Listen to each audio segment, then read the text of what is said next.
I hate deathcore. So then how could a deathcore album of all things change my mind about, well, deathcore? And what exactly was my mind changed about? Because I still really don't like deathcore at all. Also, if you feel like getting fucked up, take a shot every time I say deathcore in this video. You see, since I was 14, my life has been dedicated to metal in many different ways. And that meant being a bit of an outcast in a lot of cases. My father passed away when I was really young and times were tough growing up. But when I found metal, it finally made me feel like I was a part of something not a lot of other people understand or get to be a part of. It was like being a part of a select few who truly seem to understand something that isn't deemed normal.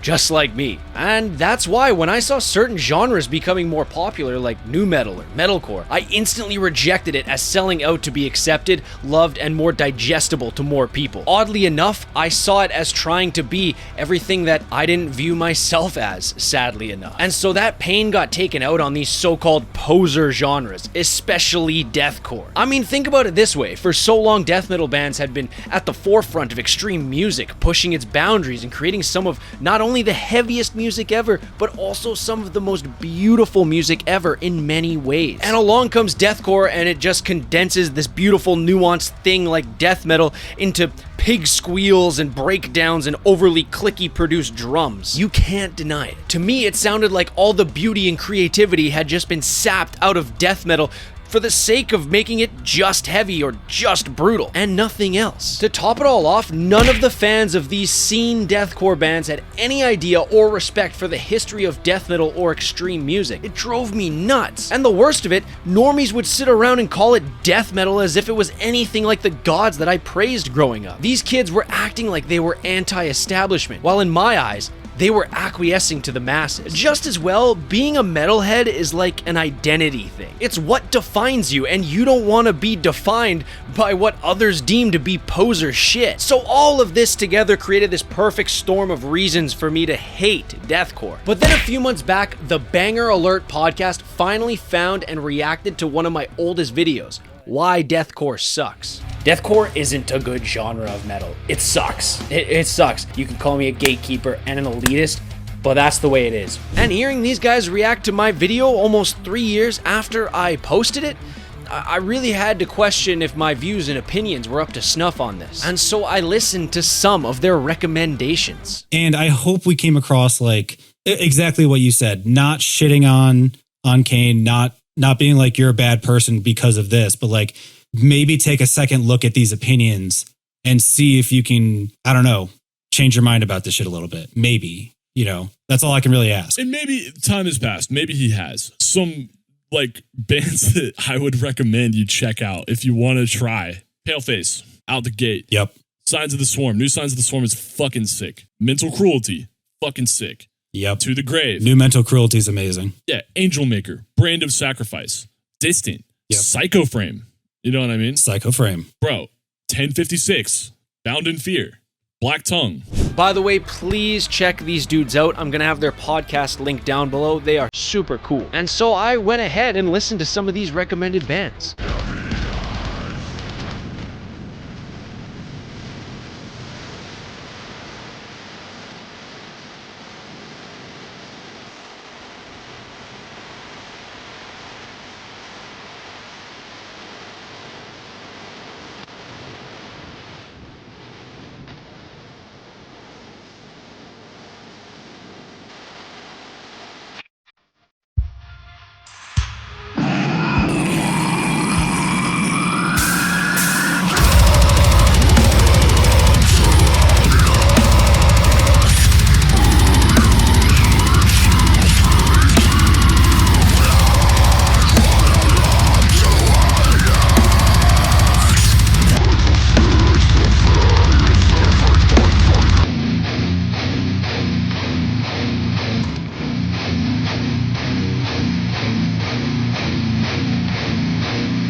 thing is, none of them really hit just yet. So if I didn't like these deathcore bands, then what exactly did my mind change about? Well, we'll get into that, but first I need to talk about the band that actually changed my mind on all of this. If you're liking this video and you're into metal content, it would help me out a bunch if you went down below, click subscribe, and hit the like button. It really helps out with YouTube algorithm and getting this out to more metalheads. Thank you so much. To understand what changed my mind about deathcore, we need to take a dive into one of the last bands recommended by the Banger Alert podcast, and that would be Black Tongue and their 2018 album, Nadir. This here is truly the album that flipped a switch for me when it comes to the genre. The way the album is composed and performed truly blew me away. So let's dive into some of the specifics that led to my epiphany on deathcore. And starting with the opening track, The Eternal Return to Ruin, Black Tongue quickly does away with one of my biggest critiques of the genre, which is the lack of atmosphere in most compositions. Every song just wants to earfuck you into oblivion with a wall of sound, but Nadir starts this off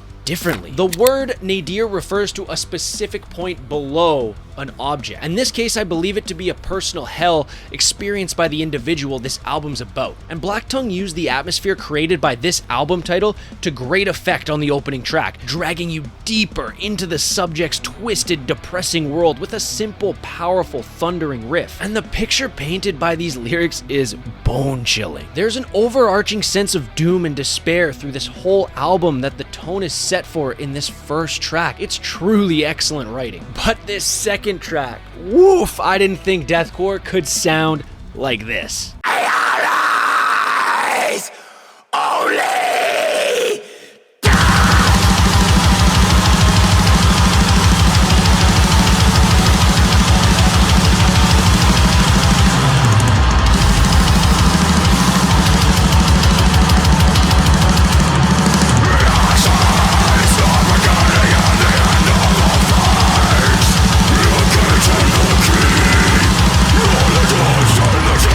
Here, Black Tongue take the essence of deathcore, that density, that brutality, that down-tuned, twangy riff, and they flip it on its head by adding a slam of black metal into it. And it's at this point that I realized that the album is going to be completely unpredictable, all while still embracing deathcore's inherent brutality that makes it so attractive to so many people. And each song on this album, the deeper I go, I see the full potential of a genre stuck in its own way come to fruition. I mean, let's take the song Second Death, the third track off the album, as an example here. It's got a quintessential deathcore sound with a slow, huge halftime drum rhythm. In an alternate reality with different physics, this is what I imagine drop Z tuning would sound like. And it's got slow staccato riffs backed by that drum sound. And then it goes into what I view to be a pretty standard deathcore verse here.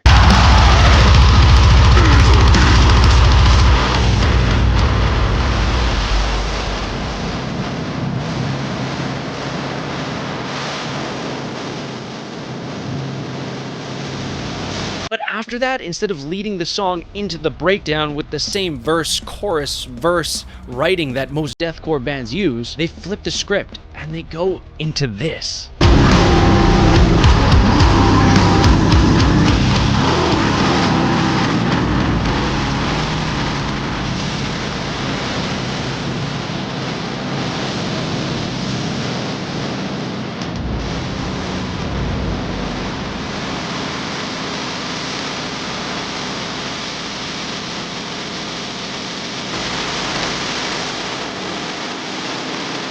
It's so simple and heavy with density and emotional complexity, especially if you read the lyrics along with it. And that's truly the hallmark of what makes this album so special. Its ability to stay on point and true to the band's origins while creating emotional complexity and writing measures that keep you interested. No song sounds the same. Each measure seamlessly moves into the next. The transitions between riffs and phrases is impeccable.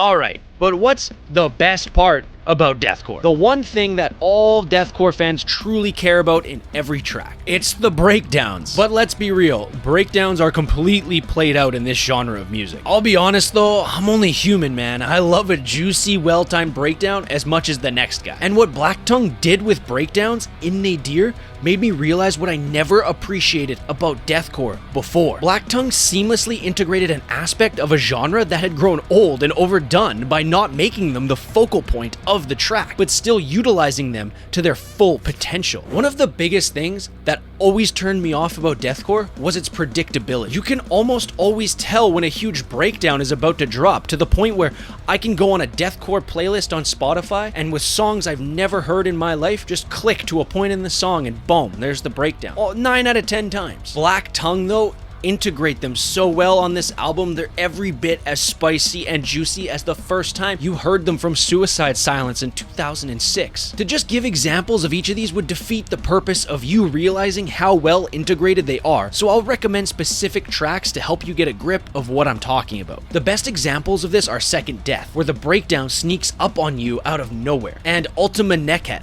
which is like one huge breakdown filled with incredible dynamics and a range of sound that is unparalleled in this genre. And the finale of the album is an absolute masterclass in production, atmosphere, and brutality, exemplifying what truly makes breakdown so fucking sick. On Nadir, Black Tongue did what most deathcore bands are unable to do. They did not rely on the density of their sound, the down-tuning of their guitars, or the wall of sound production style to create brutality or heaviness. They relied on their songwriting, the cumulative process of all of their skills coming together to create heaviness. They didn't set out to blast your face off, rabbit fuck your ears, or just be brutal. They used deathcore as a conduit to release some of the darkest, most visceral emotions they could. And it worked just as well, if not better, than death metal or black metal ever could for those purposes. And so I went back and listened to a shit ton more deathcore after I spun this album through a few times. I was listening to it